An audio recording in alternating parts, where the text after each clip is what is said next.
Мен эми аларды саясий мигранттар деп мындай эркелетип айтам, дипломатиялык сөз мененчи. Өздөрүнүн жеке кызыкчылыгына байланыштуу болуп, бир партиядан бир партияга секиришип, эң негизги эле максат ошо жогорку кеңешке келип депутат болсом, анан кээ бирлери бизнесим сактайм дейт, кээ бирлерине кол тийбестик кызыктырат. Мирлан Жээнчура эмне үчүн Руслан Казакбаев эмес деп? Аларга кандай жооп бересиз? Рахмат.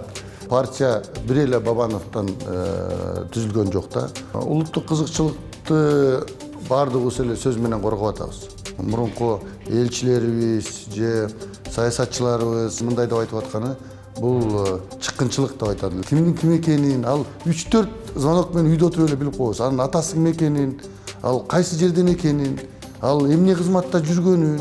Эгерде бул жолу шайлоо ачык, адилеттүү, калыс, таза өтпөсө, анда каалайбызбы, каалабайбызбы, Кыргызстанда дагы бир силкинүү күтүп турат. Премьер-министр Бабаны өбүрөөк токтолушту көрсөтөбүз.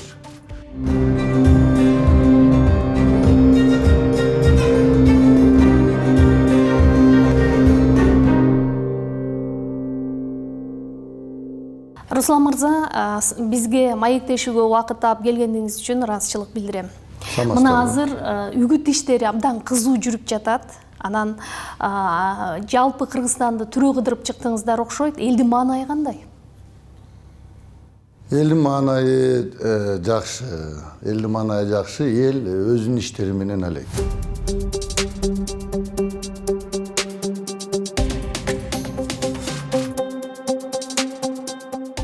Эгер Бишкекке келсеңиз, Бишкекте мындай шайлоо иштери кайнап аткандай, баардык эле ошо шайлоо иштери менен алек болгондой сезилет. Ошондой эле мындай чоң шаарларда, областтын борборлоруна барсаңыз ошондой.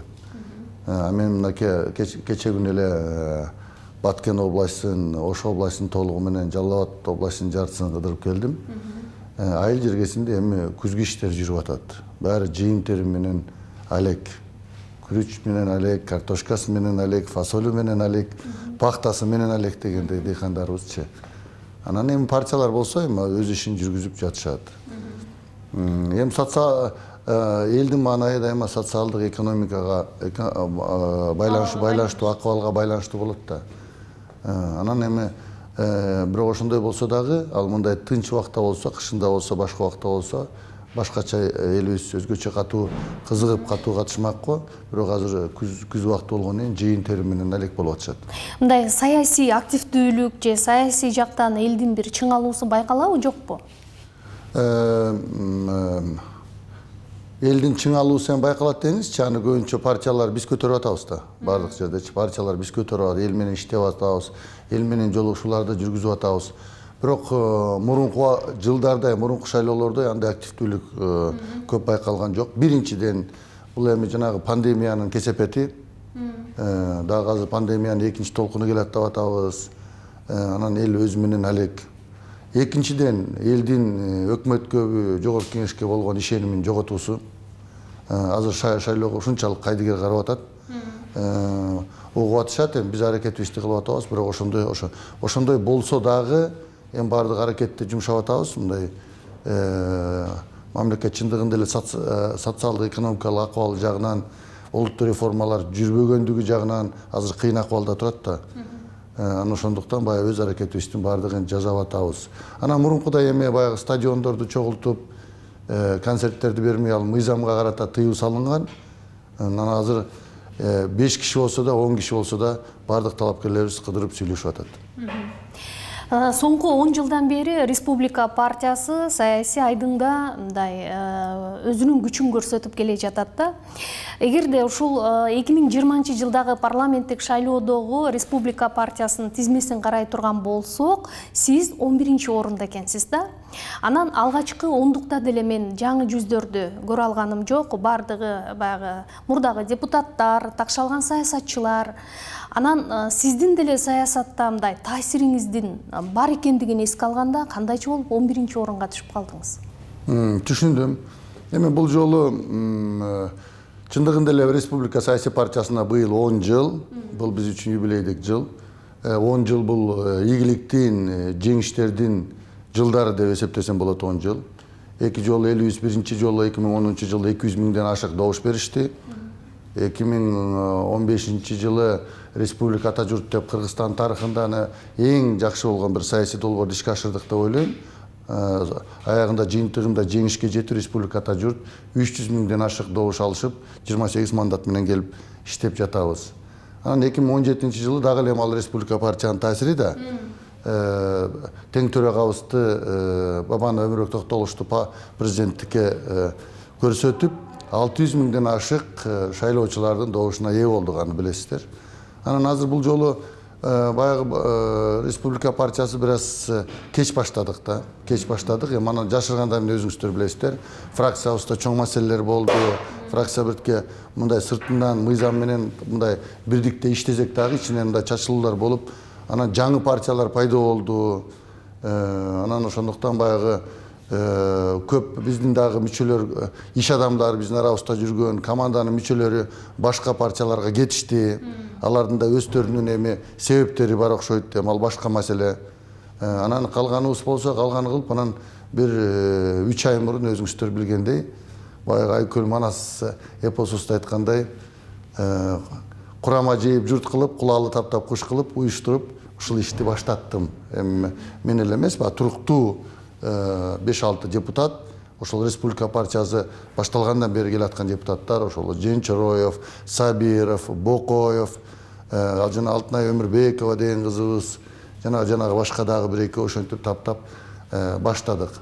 Анан кийин жаңы бул мындай саясатты билесиз, жаңы жүздөрдү издейсиз, жаңы команда түптөлөсүз. Биздин өзгөчө Кыргызстанда партиялар дагы бекемделе элек, бир идеологиянын негизинде биригише элек. Ошондуктан жанагы саясий миграция көп биздечи. Ачык айтканда мындай көп катуу сөздү айтпайлы, бирок катуу сөздү айтсак мындай саясий саткынчылык дегенчи андайлар көп биздечи. Мен аларды саясий мигранттар деп мындай эркелетип айтам, дипломатиялык сөз мененчи. Өздөрүнүн жеке кызыкчылыгына байланыштуу болуп, бир партиядан бир партияга секиришип, эң негизги эле максат ошо жогорку кеңешке келип депутат болсом, анан кээ бирлери бизнесим сактайм дейт, кээ бирлерине кол тийбестик кызыктырат. Анан ачыгын айтыш керек, жүрөгү менен, акылы менен элим, жерим деп патриот болуп аткан чаң кыздарыбыз да көп бара жаткан, көп. Айтыш керек, ачык айтыш керек. Жогорку кеңешибиз ошондой уул кыздардын негизинде сакталат, жана ошолор иштетет чындыгында бардыгынча алдыга умтулуунун. Анан бул жолу ар түрдүү командаларды чогулткандан кийин жаш лидер партиябыздын жаш лидери баягы биринчи орунда турду. Андан кийин калган баягы кыздарыбыз бар, жаңы келген кишилерибиз бар. Анан партиянын ар биринин ичинде өзүнүн шайлоого бараткандагы стратегиясы болот, тактикасы, стратегиясы кандай жол менен барсак деп. Анан областтан келген күчтүүлөрдүн баардыгын коюп, анан мен 11-чи орунга турдум. Ал мен ойлойм өзгөчө деле маанилүү эмес, эң негизгиси биздин жана ойлогон планыбыз ишке ашып, биздин программабызды, жасаган ишибизди, жасап аткан ишибизди, жасай турган ишибизди элибиз туура түшүнөт деген үмүндөмүн. Туура терең түшүнүшүп, колдоп берип бул жолда Кудай буйруса жеңишке жетишебиз. Мен баягы эл аралап, айыл аралап калганда көпчүлүгү сурап атышты да. Руслан Казакбаев бир кезде жогорку кеңеште фракциянын лидери болду эле. Азыр болсо эмне үчүн партиянын лидери Мирлан Жээнчураев, эмне үчүн Руслан Казакбаев эмес деп? Аларга кандай жооп бересиз? Рахмат. Бул жөнүндө суроо көп болду, өткөн жолу эле дагы бир телевидениеде айттым эле. Ошондо деле айтпадык беле, ооба чындыгында эле баягы өткөн жылы декабрь айында съезд болуп, жаңы лидер шайланды. Бабан Өмүрбек Токтогулович өзүнүн оюн айтып, мамлекетиме, элиме кызматымы баягы ишкерлик аркылуу, ар түрдүү чоң социалдык, маданий проекттер аркылуу жаңы технологиялар, инвестициялар тартып келем деп сөзүн берип атат. Аны ал кишини билем, ал жасайт анычы. Анан ал дагы жаш, келечеги алдыда, Кудай буйруса мамлекетибизге, элибизге чоң кызматтарды жасайт деген ишенимдемин. Анан ошондо баягы съезд болду, мен съездге бара алган жокмун, ошондо бир аз ооруп, кичине операция болуп мен үйдө элем. Анан мынакей жаңы саясий кеңештин чечими менен ошо съезд колдоп берип, жаңы лидерибиз шайланды. Анан мен жөнүндө суроо болсо, мындай да партияда мен эле эмес, партиябыздачы. Ушу башынан келаткан көп туруктуу мүчөлөр бар. Партия лидерлигине татыктуу. Анан мен жөнүндө суроо болсо, рахмат, элдин андай ишеними болсо. Анан ал убакта биринчиден эми мен өзүм дайым болгон жокмун.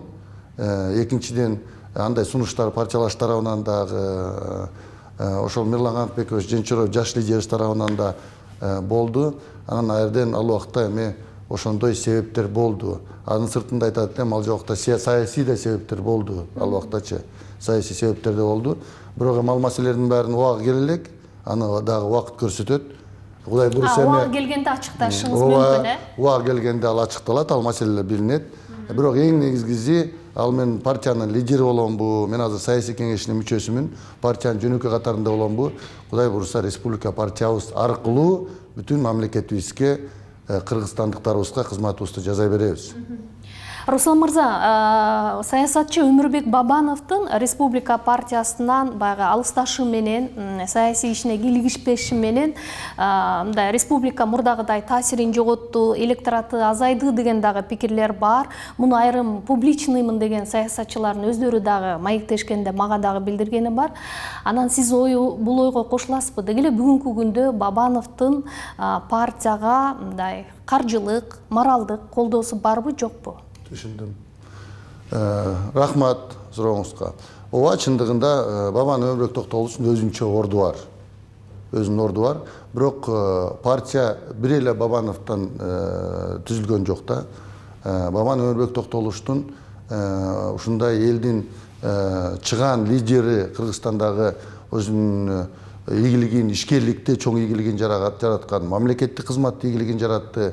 Саясатта президенттикке чейин талапкер болду, чоң ийгиликти жаратты. Анын бардыгы командасы менен болду. Кыргызда айтат, тулпарга да сүрөө керек дейт. Жалгыз дарак бак болбойт дейт кыргыздачы. Ошонун бардыгында биз чогуу болуп, жанында болуп, бирге болдук. Жалгыз эле баягы Бабан Өмүрбек Токтогулович эмес, республика партиясынан канча деген партияларды өстүрдүк, канча деген жаңы лидерлерди өстүрдүк. Анан Өмүрбек Токтогуловдун өзүнчө орду болду кыргыз саясатында, кыргыз мамлекеттик кызматында, коомдо өзүнүн орду бар. Себеби дегенде жасаган ишибиз бар, эл аны билет. Жасай турган иштебиз бар, жаңы проекттерибиз бар деп. Анан эми ооба, Бабанов баягы партиядан четтеп шайлоого барбай калганы бул эми чоң таасирин тийгизди, партияга чоң таасирин. Бирок эми бул партия деген көп деген тилектештердин, баягы жаңы лидерлердин бир курамы, тилектештердин, ниеттештердин. Бизде партиябызда эми анын четине мактай берсем туура эмес болуп калат, бир экөөнү айтсам, көптөгөн башка туруктуу келаткан жана жаңы келген көп лидерлер бар. Анан алдыга жол деп партия өзүнүн ийгилик тарыхын уланта берет партия. Анан эми Бабан Өмүрбек Токтогулович ал каякта болбосун республика саясий партиясынын негиздөөчүсү, башында турган, түптөгөн уюштуруучусу катары колдоп кала берет деп ойлойм. Эми ал мындайча бир сөз менен айтканда, ал ардактуу төрагасы да, эми ардактуу төрага болуп кала берет да. Баласындай болуп калганда. Анын себеби бир эле, дагы бир себебин айтар элем. Кыргызстандын азыркы тарыхында партиялар жаңы түптөлүп, аягына чейин идеологиянын негизинде мындай демократиялык башкаруу партияларга келе элек да, партиялардын көбү бир лидерге байланышып калган. Атамекен бир лидерге байланышып калган, социал-демократтар бир лидерге байланышкан, ал лидер жок болуп калды эле, Таш-талканы чыгып, эми башка социал-демократтар деген пайда болду бардыгычы. Акшумкар болсо бири байланышып калган, Өнүгүү партиясы бир жигит ошондой болуп калган да. Биз эми анын республика партиясы ошондуктан баягы негиздөөчүсү Бабан Өмүрбек Токтогулович деп, элдин арасында ал шайлоого барбайм, эми өз ишим менен алек болом дегенде көп суроо жаратты да. Анан эми Бабан Өмүрбек Токтогулович ал кыргыздын саясатында, кыргыздын коомдо өзүнүн жасаган иши менен, жасай турган иши менен орду дагы эле турат. Өзүңүздөр билгендей азыр кандай суроомжуулоорду албаңыздар, анда ачык айтайын, могу акыркы мына бир нече жыл эле суроомжуулоо. Ал эми саясатта активдүү катышпаганы менен дайыма ошо мындай таасирлүү саясатчылардын топ башында келатат да, топ башында келатат. Ошонун баардыгы ушу республика партиясынын командасынын эмгегинин үзүрүгө дейм ушунча жылдардан беричи. Анан эми партияга айтып калдыңыз, эч кандай каражат жардамы жок Бабан Өмүрбек Токтогуловдун. Эми моралдык, маалымат колдоосун берип атат, өзүнүн кеп кеңешин айтып атат. Анан эми өзүнүн добушун да бизге берет деген үмүттөбүз эми. Добушу демекчи, мисалы кечээ ошол волонтерлорго, анан баягы пандемия учурунда өзүнө эрдик көрсөткөн дарыгерлерге ошо эрдик аллеясына жана жылдызчаларды орнотуу иш-чарасына катышпадыбы? Муну дагы социалдык түйүндөрдө мындай Бабанов жарыкка чыгып, Республика партиясын колдоого чакырып жатат деп дагы айтып жиберишти да. Бул чыны менен эле бул ойго кошуласызбы? Эми Бабанов Өмүрбек Токтогулович ачык чыгып деле колдоп берсе мен каршы болбойт элем. Анан эми ал кишинин жарашмак да, жарашмак. Эми өзүнүн партиясы, өзүнүн негиздөөчүсү дегенде, анан эми өзү билет ал кишинин өзүнүн чечимдери бар дегенде. Мен жанагы айткандай, алба эми ал кайсыл жерде болбосун, эми ал Республика партиясынын жанында да. Себеби дегенде биз баардыгыбыз бир командабыз. Анан кечээ күнү ошондой иш-чара болгон экен. Мен азыр үгүттөө иштери менен активдүү жүрөм, эл менен жолугушуп, толугу менен көрө элекмин. Бирок жакшы иш-чара болуптур деп уктум. Себеби дегенде эми заманыбыздын жаңы баатырлары пайда болду да, бул ушу ыктыярчылар. Ушул келген пандемия баягы элибиздин арасында кандай чыгаан патриот уул кыздар бар экен, керек болсо өздөрүнүн өмүрүн башын сайып, ушундай кандай тобокелчиликтери барып, ушу ооруп аткандарга кандай жардам беришти да. Бул ыктыярчылардын бир институту дагы пайда болду окшойт. Бир жаңы институт пайда болду деп айтат элем. Бул биздин элибиздин тарыхтан келаткан мындай кулк мүнөзүн, өзгөчө мындай дагы бир өзүнчө бир психологиясын көрсөттү да. Ушундай боорукелдигин, баатырлыгын, патриоттуулугун, улутчулдугун аябай жакшы көрсөттү да, дагы жаңы пайда болду. Анан кечээ ошолорго ыктыярчыларга берген экен. Бул жакшы иш-чара болуптур. Эми аны эгер ким кандай түшүнсө ошондой түшүнсүн. Эгер республиканы колдоп атат дегендер болсо дагы жакшы. Бирок мен түшүнгөнүмө карата айрда саясий маселе болбосо керек го. Болгон жок, бирок эми баягы ошого повод берди деп айтып жатышат да. Эми Өмүрбек Токтогулович деле кыргыздын бир чыган уулу да, ишкер, ийгиликтүү ишкер, ийгиликтүү мамлекеттик ишкер болду, мамлекетчил болду, ийгиликтүү саясий ишкер болду. Анан эми алда элге чыгып, эл менен аралашыш керек да, үйдө жата бербей. Мен ушундай деп айтайынчы анда. Эми Республика партиясынын программасына келе турган болсок, негизинен мамлекеттик башкарууда президенттик институтту жоюу, анан эл өкүлдөрүнүн санын 75ке чейин кыскартуу маселесин көтөрүп жатасыздар да. Муну айрым эксперттер чөйрөсү бир популисттик кадам катары дагы карап жатышат. Өнүккөн мындай парламенттик башкаруу системасы бар өлкөлөрдө деле президент институту сакталып калгандыгын айтып жатышат. Анан муга кандай түшүндүрмө бере аласыздар? Муну ишке ашыруу мүмкүнбү? Анын үстүнө бул нерсени жасаш үчүн бизде конституциялык реформа өткөрүү зарылчылыгы бар да. Муну ишке ашыруу мүмкүн. Эми билесиздер, биз бул жаңы ойлоп чыгарган жокпуз буну. Бул биздин 2010-жыл, 2015-жылкы эле программабызда бар болчу. Бирке өзгөртүүлөрдү киргизип атабыз. Эми ойлогон ойду кыстаган турмуш жеңет деп дүйнө өзгөрүп атат. Азыр пандемиядан кийин дагы жаңы өзгөрүүлөр болот. Ар кимибиз өзүбүз өзгөрүшүбүз керек. Жүрөгүбүздү, иманыбызды, акыл эсибизди өзгөртүшүбүз керек. Көз карашыбызды жашоого өзгөртүшүбүз керек.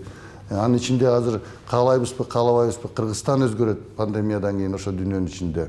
Анан эми биз программабызда, жаңы программабызда бир эле принцип, олуттуу реформалар дагы тез аранын ичинде кардиналдуу реформалар жүрбөсө бардык тармакта Кыргызстанда, анда Кыргызстандын акыбалы дагы эле баягы эң кедей 20 өлкөнүн арасынан чыкпайбыз. Мына 30 жыл убакытты өткөздүк.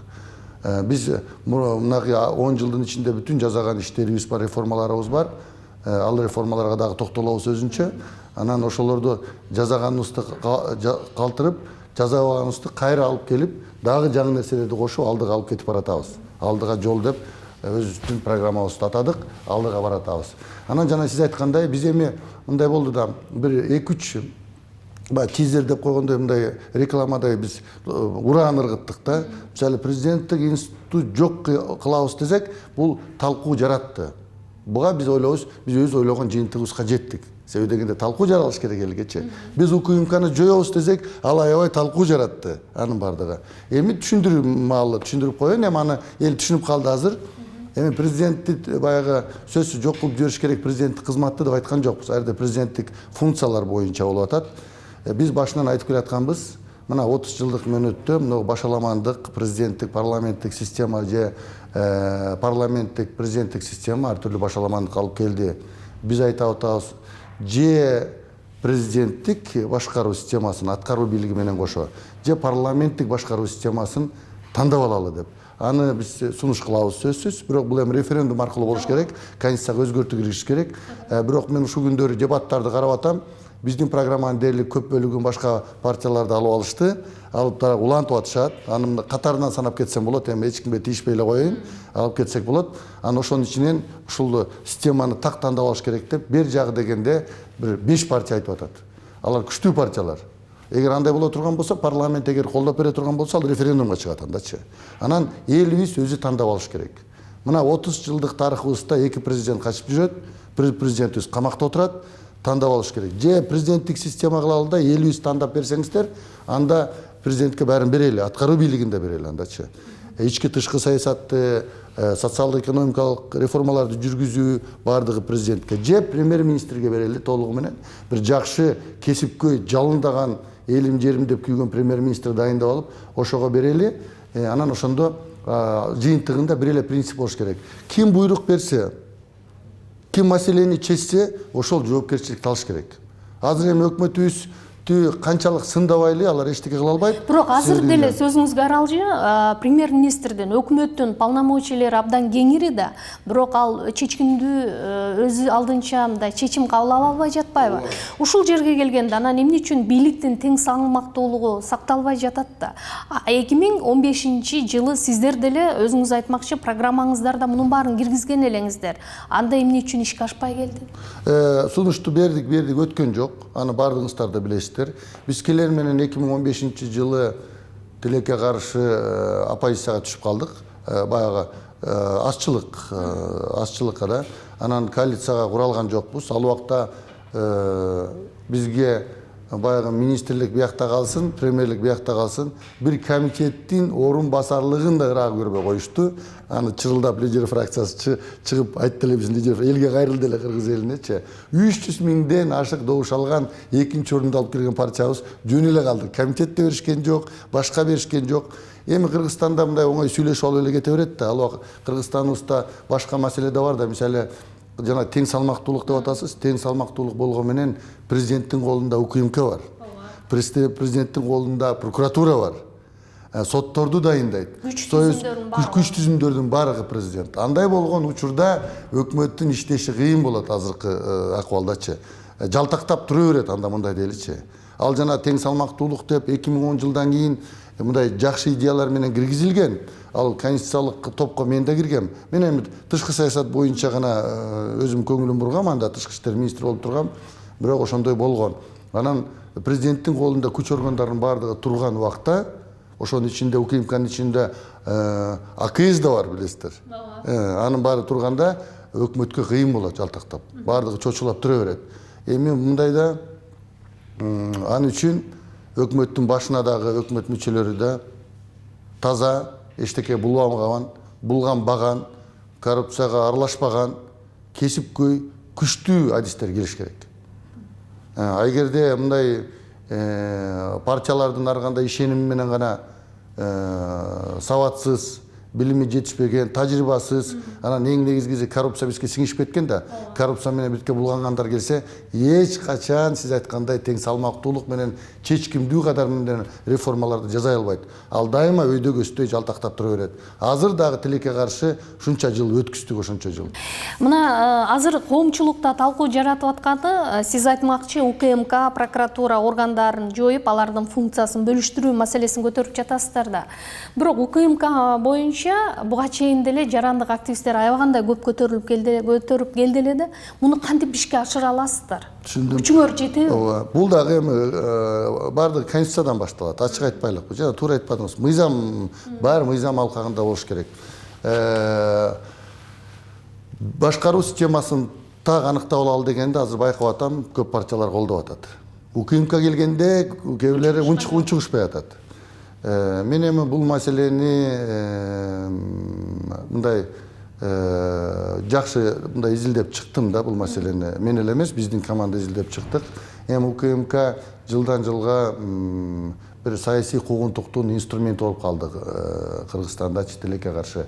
Экономикалык маселелер менен да алек боло берет, коомдук коопсуздук менен да алек боло болот. Шайлоо болсо шайлоо менен алек болушат, митинг болсо митинг менен алышат.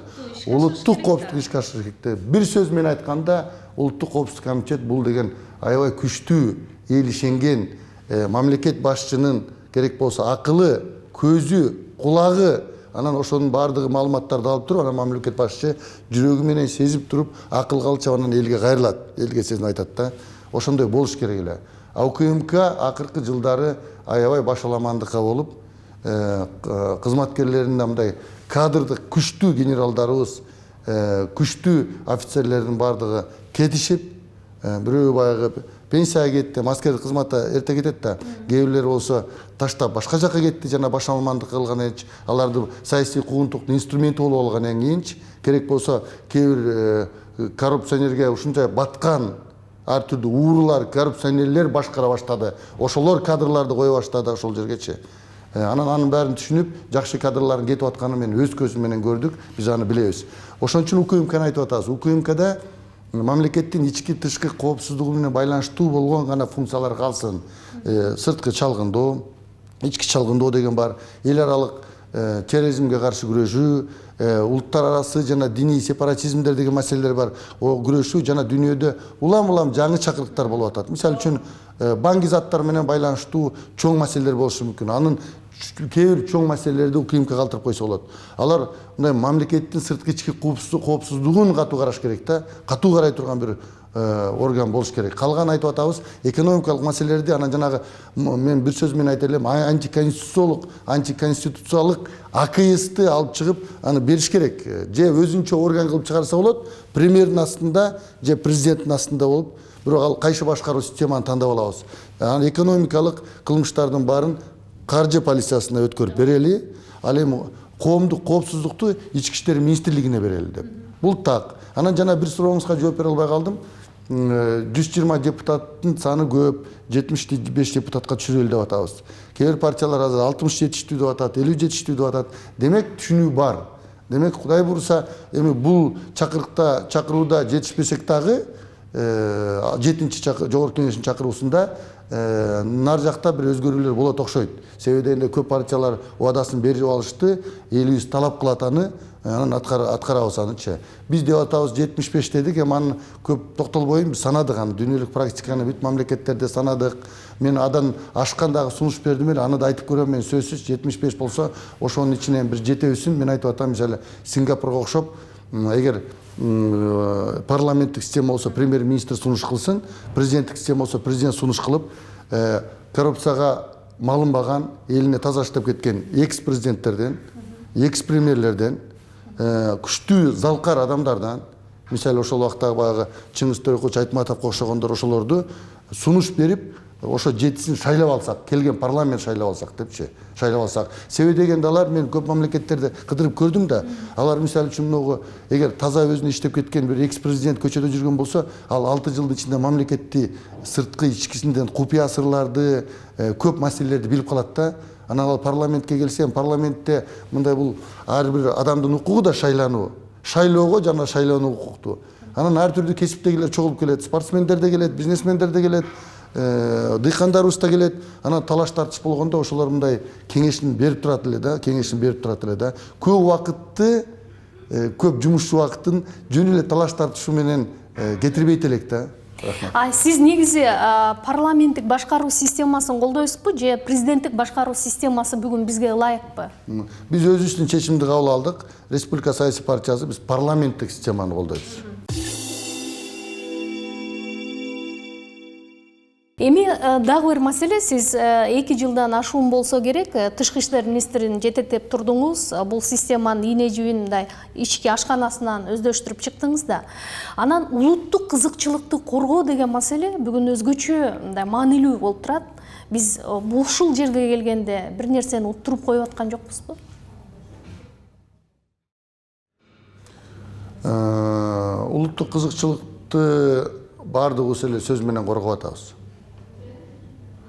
Улуттук кызыкчылыктар ал биздин мамлекеттин стратегиялык өнүгүү да, мисалы азыр 2022-40 жыл деп мамлекеттин туруктуу жана стратегиялык өнүгүү боюнча программасы иштелип чыкты, ал жерге жазылды.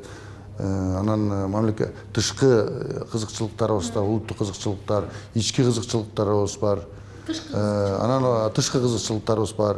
Анан эми тышкы кызыкчылыктар эң негизгиси эле баягы биздин мамлекетибиздин көз карандысыздыгын, суверендүүлүгүн, демократиялык өнүгүүсүн жана социалдык экономиканын өнүгүүсүн, ошону менен анан ар бир жарандын бакубатчылдыгын өстүрүү болуп саналат да. Эң бул улуттук биздин тышкы саясатта багыттарыбыз. Анын сыртында болсо эми анын баардыгын ишке ашырыш үчүн ички саясатыбыз мамлекеттин ичинде тынчтык болуш керек, саясий стабилдүүлүк болуш керек, саясатчылардын элибиздин ынтымагы керек. Анан биздин ички саясатыбыз биздин сырткы өнөктөштөрүбүзгө, коңшуларыбызга, чоң кичине мамлекеттерге түшүнүктүү болуш керек. Эми тилекке каршы акыркы жылдары башаламандык көп болду. Бул кимден кетип атат? Бул өкмөттүн ишиби же? Бул эми өткөн, эгер карасак, өткөн бийликтерди карайлы, ал мамлекет башчыбыздан баштап, президенттен баштап, өкмөтүбүз дагы анын ичинде жогорку кеңеш көп таасир тийгизе албайт ага байланыштуу болуп калды да. Эми көбүнчө бул президент, аппарат президент менен өкмөт кылат. Себеби дегенде тышкы саясатты президентибиз аныктайт, анан аны ишке ашыра турган өкмөт болот. Анан эми колдоп бере турган, ратификациялап бере турган жанагы эки тараптуу, көп тараптуу келишимдерди колдоп бере турган бул парламент болот. Бирок акыркы жылдарда өзгөчө башаламандык болду. Мен кошумча айтып кетерим бир эле нерсе. Биз улуттук багыттарды так белгилеп алгандан кийин улуттук кызыкчылыктарды президенттен баштап ар бир жараныбызга чейин. Эми жараныбыздар эми ал өз ишин кылып атса дагы, түшүнбөсө дагы, Кыргызстандагы ар бир саясатчы, ар бир депутат, ар бир министр, дээрлик ар бир мамлекеттик кызматта жүргөнүн баардыгы жоопкерчиликти алыш керек. Жана ошол бир багытты алып барышыбыз керек. Себеби дегенде эгер президентибиз бир өзүнүн багытын айтып, тышкы саясат бир нерсе сүйлөсө, адан келип депутат кайра артынан барып өз оюбузга келгенде сүйлөй берсек, адан кийин премьер-министр болсо өзүнүн оюна сүйлөй берсе, анда азыркыдай эле башаламандык боло берет. Билесиз, өткөн чакырылыштагы өткөн премьер-министрге Орусиянын бир жетекчиси бир өкмөтүбүзгө бир сын пикир айтты эле.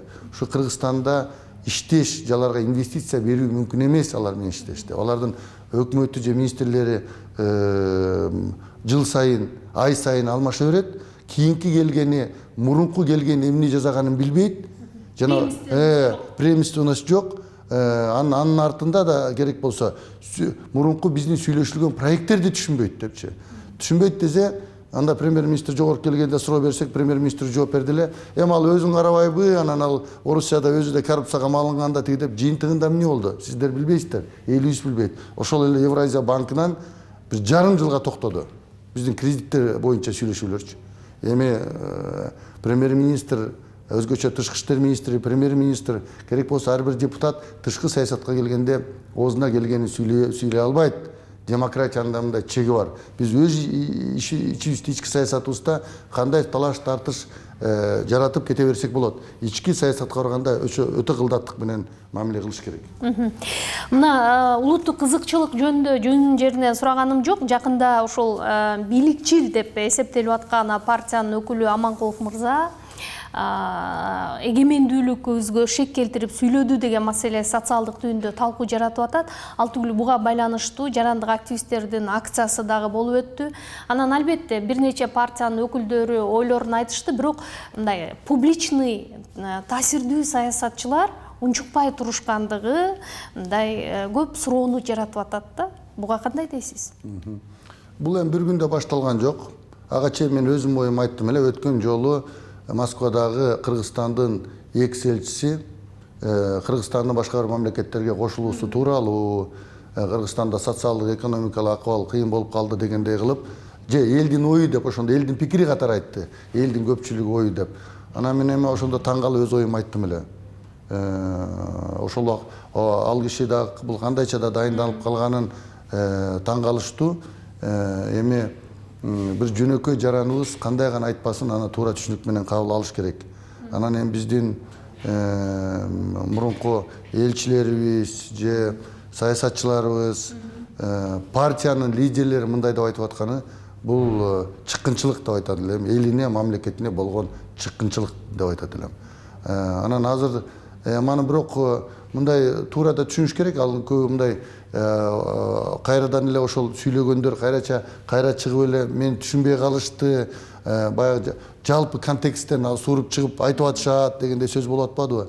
Мен жана сизге айтып кеткендей эле да Кыргызстандын көп улуттуу кыргызстандыктардын, касиеттүү кыргыз элибиздин, кыргыз мамлекетибиздин эле тышкы байланыштарына болгон маселени аны президентибиз сүйлөш керек, тышкы иштер министрибиз сүйлөш керек, өкмөт башчысы же саясатчылар сүйлөсө да аябай кылдаттык менен сүйлөш керек да. Анан мына жакын арада жанагы Марат Аманкуловдун сүйлөгөнү боюнча видеосу боюнча чыгып атат. Мен эми толугу менен билбейм, бирок эгер чындыгында эле антип айткан болсо, кайра кайтып башка бир мамлекеттерге кошулуш керек деген мааниде айткан болсо, бул анда мамлекеттин элине болгон чыккынчылыгы. Эми мындай тынч убакытта башкача болот эле, үйгү түштөрү жүрүп атат. Ал киши дагы партиянын лидери, ошо партиядан талапкер болуп аткан, бир партиядан болуп аткан талапкер. Муну буга сөзсүз эксперттерибиз, укук коргоо органдары өзүнүн баасын бериш керек бугачы. Эгер андай болбосо, анда андай сөздөр дагы улана берет. Анан мен ойлойм, ал партиядагы, ал өзү дагы мындай расмий өзүнүн кайрылуусун айтыш керек. Эмне жөнүндө айткысы келген. Эгер чындыгында мындай иштерди эксперттер менен укук коргоо органдары талдап өзүн бериш керек өзүнүкүн. Эми өзүңүздөр билесиздер, ошол эле убакта мурунку шайлоолордо деле, мисалы ошол эле Бабан Өмүрбек Токтогулович тиги үгүт иштеринде От Садарда чыгып сүйлөп, кыргызстандыктар кайрылып, ал убакта баягы административдик ресурс, укук коргоо органдары катуу иштеп атат эле. Анан чыгып, урматтуу кыргызстандыктарым, эми мындай зордук зомбулукка жол бербегиле, өзүңөрдүн жолуңарды туура тандагыла, туура шайлагыла, тикелеп чөгөлөп туруп жашагандан көрө тике туруп өлгөн жакшы деп койду эле. Кылмыш иши козголуп, ызы чуу болуп, эл аралык эксперттер, Кыргызстанда улуттук эксперттер, 6 эксперттик группа ошону далдап өзүнүн корутундусун беришти. Эми азыр болсо баягы мамлекеттер арасындагы жөнүндө сөз болуп атат. Бүтүн кыргызстандыктарыбыздын башка жака кошулуп кетүү боюнча мындай сөз кылып атышат, баардыгы тым-тырс. Анан кошумча кылып айтып кетер элем, акыркы жылдары мен Түркияда башкы консул болуп иштеп жүргөндө Залкар аксакалыбыз Чыңгыз Төрекович Айтматов көп келчү эле. Анан бир жолу келип калып, анан экөөбүз машинеде баратсак, сөз болуп калды. Анан Кыргызстандагы ошол ал акыбалды жөнүндө сүйлөшүп калдык, социалдык, экономикалык маселени сүйлөштүк, кыйын болгон сүйлөштүк. Анан кийин мен адан сурандым, эми ошол убакта, эми сиз Европада элчи болуп турасыз, мына кайтайын деп атасыз. Анан эми Бишкекке барсаңыз, президентибиз менен сүйлөшүп өзүңүздүн оюңузду айтпайсызбы? Мындай олуттуу реформалар жүрбөй атат, эл наразы, протесттик ойлор күчөп атат деп анан Кыргызстан жөнүндө сүйлөшүп калдык жалпы. Анан ошондо айтып калды. Эми Руслан, бул ааламда мындай спираль менен өзү өнүгөт, ааламдагы процесстер депчи. Анан ошонун ичинен баягы Кудайдын буйругу экен, бир ааламдын мыйзамдары менен 1000 жылдардан кийин кыргыз элибиз, кыргызстандыктарыбыз бир тамчы кан төгүлбөй туруп эле эч кандай уруш талашсыз, көз карандысыз, суверендүү мамлекет болдук депчи. Бул чоң улуу жетишкендик болду 20-кылымдын деп. Анан эгерде азыр саясатчылар кайра эле бири-бири менен тирешип, тытышып, бийлик талашып, байлык талашып, мамлекетти тура берсек, анан эгер элибиз наразы болуп тура берсе, Кудай сактасын бир силкинүү болсо мамлекеттечи, анда чоң мамлекеттер, башка эл аралык уюмдар Кыргызстанга кийлигишүүгө аргасыз болот. Эми ал экөөбүз тең дипломат катары сүйлөшүп аттык да, аргасыз болот. Андай боло турган болсо мамлекетчилигибизди жоготуп алышыбыз мүмкүн. Андай болсо Кыргызстандын ааламдагы орду дагы 1000 жылга сиңип кетебиз го. Адан кийин көз карандысы мамлекет боло алабызбы, боло албайбызбы? Бир Кудай билет деп ошол киши айткан мага ошол. Эми алдыда парламенттик шайлоонун босогосунда турбайбызбы? Анан өткөндө президент Сооронбай Жээнбеков интервью берип жатып айтыптыр, менимче парламентке 5-6 партия келсе жакшы болот деген сыяктуу ниетин билдирген экен да. Бул ойго кандай карайсыз? Эми бул президенттин өзүнүн баягы божомолу болуп атат. Маны билгени да бардыр да, себеби дегенде эми президентке көп маалымат келип түшүп атат да, көп маалымат түшөт да кайсы президентке болбосун. Социалдык сурамжылоолор болуп аткандыр, УКМК берип аткандыр, жана башкалар деген башка. Анан эми өзүнүн болжомолун айтып атса керек да. Биз азыр мындай божомол кылганга убактыбыз жок. Бизде бир эле нерсе азыр үгүт иштери жүрүп атат. Элибизди кыдырып атабыз, иштеп атабыз. Анан Кудай бурса жеңип келебиз. Канча партия келет, эми ал бир Кудайдан. Мен бардыгына ийгилик каалайм. Ушул 7-чи чакырылыш алдында, 6-чы чакырылыштагы парламент кесиптештериңиздин потенциалын, дареметин, анан рейтингин карап көрүп, 7-чи чакырылыштын миссиясы кандай болот деп ойлойсуз? Биринчи мен эми миссиясы башталардан миссиясын айтардан мурун азыркы бараткан партиялардын жалпы талапкерлерди көрүп атабыз да бардыгынча. Бул эми шайлоо пандемия убагында болуп калды. Коронавирус убагында дүйнөнү апаат каптап турганда, ошонун ичинде эми элибиз азыр оокат тиричилиги менен алек, чындыгында ден соолугу менен алек. Канча деген залкарларыбызды жоготуп алдык, жарандарыбызды жоготтук, дагы ооруп атат, мына экинчи толкун келе атат дегенде, анан чындыгында биз деле жалаң эле үгүт иштер эмес, катар ошо менен да алек болуп атабыз. Жана кече өткөн жолу биз ыктыярчылар менен жолуктук эле, мына кече өзүңүз айтып атасыз, дагы ыктыярчылар менен жолуктуңар депчи. Жолугуп, дагы ага кошумча кошуп берип, биз жаңы проекттерди, эми муну азыр айтпай эле коеюн, эми дагы проекттерди сунуштап ошондой кылып атабыз. Эми бардыгыбыз шайлоо дебей эле элге көңүл бурушубуз керек. Биз көп иш жазадык, эми аны реклама кылбай эле койгон, жана жазайбыз эмичи. Бул апаттан элибизди, мамлекетибизди аман эсен алып чыгып кетиш үчүн. Аны өзгөчө өкмөт иштеш керек анычы. Саламаттык сактоо болсо түрүн азыр көрдүңүздөр, акыбалын кыйын, эми аларга акча табыш керек. Анан кийин чындыгында эле бул жолу кимдер гана бараткан жок шайлоогочу. Могу учурду пайдаланып, эми ачык айтыш керек, баягы аны мындай элге деле айтып атабыз. Өздөрүнүн мурунку ыплас иштерин жабабыз деген көп коррупционерлер, уурлар, жана бандиттер, ар түрдүү криминалдык топтун мүчөлөрү дагы шайлоого аттанып атышат. Мыйзамдашуу жолунда турат алар, легалдашуу, мыйзамдашуу жолунда турат. Анан ошондуктан эгер мамлекетибизди сактап калабыз десек, эгер жакшы парламентти шайлап алабыз десек, ар бир жараныбыз азыр ойгонуп, толгонуп, жүрөгү менен сезип, акылы менен калчап добуштарын бериш керек. Ошондо 7-чи шайлоо Кыргызстанды жакшы жакка алып кетүүчү, Кыргызстандын коопсуздугун, бүтүндүгүн, социал-экономикалык жагынан жакшы өнүктүрүп кете турган жакшы парламент шайлап алат. Шайлоочуларга муну кайрылып эле жатабыз, түшүндүрүп эле жатабыз. Эми так баягы бирөөлөр айтып атат, мынакей так айтпайсыңарбы фамилиялардын аттары деп. Эми ага өзүбүз мыйзам киргизип алганбыз. Үгүт иштери убакта, эми алар да Кыргыздын жарандары. Кыргызстанда ар бир жаран шайлоонууга жана шайлоого укуктуу. Азыр эгер жаман сөздөрдү айтып, ачык бир партиянын атын айтып, ачык бир талапкерди айтсаң, анда сотко берилип, аны далилдешиң керек. Бирок биздин айтып атканыбыз, Кыргызстан кичинекей эле мамлекет да. Бардыгыбыз билебиз, карындашым. Кимдин ким экенин, ал 3-4 звонок менен үйдө отуруп эле билип коебуз. Анын атасы ким экенин, ал кайсы жерден экенин, ал эмне кызматта жүргөнүн, ал эмне менен байыганын бардыгыбыз билип коебуз. Бирок өкүнүчтүүсү бул коррупция, ууручулук мындай сиңип кеткендей болуп калды да, бул илдетчи коррупция. Анан элдин мындай мен мындай элдиге көп кайрылып азыр ойгонгула, көтөрүлгүлө, ишенгиле деп атабыз. Күрөшсө болот, тазаланып кетишибиз керек. Мындай немеге колуңарды түшүрбөгүлө депчи. Мындай күнүмүш адатта да айланып атат да. Эми бардык жакта эле болуп калбады. Садикке барсак деле пара беребиз, мектепке барсак деле пара беребиз, ишке орношсок деле пара беребиз дегендей болуп калды да. Бирок үмүттү эч качан үзбөш керек. Баягы үмүттүн шооласы үзүлбөйт. Адам акыркы демине чейин үмүт менен жашайт. Анан Кудай бар да, Кудай бар. Адилеттүүлүк, калыстык сөз Кудай бар. Анан ошондуктан эми азыр биз бийлик мүчөлөрүнө да бийликке да кайрылып атабыз. Өзгөчө укук коргоо органдарына жана административдик ресурска, себеби дегенде мындай да биздин административдик ресурс, укук коргоо органдары бөрк ал десе баш алып калгандар да аларчы. Азыр да мына башталып атат жер-жердечи.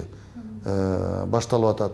Эгерде бул жолу шайлоо ачык, адилеттүү, калыс, таза өтпөсө, анда каалайбызбы, каалабайбызбы, Кыргызстанда дагы бир силкинүү күтүп турат.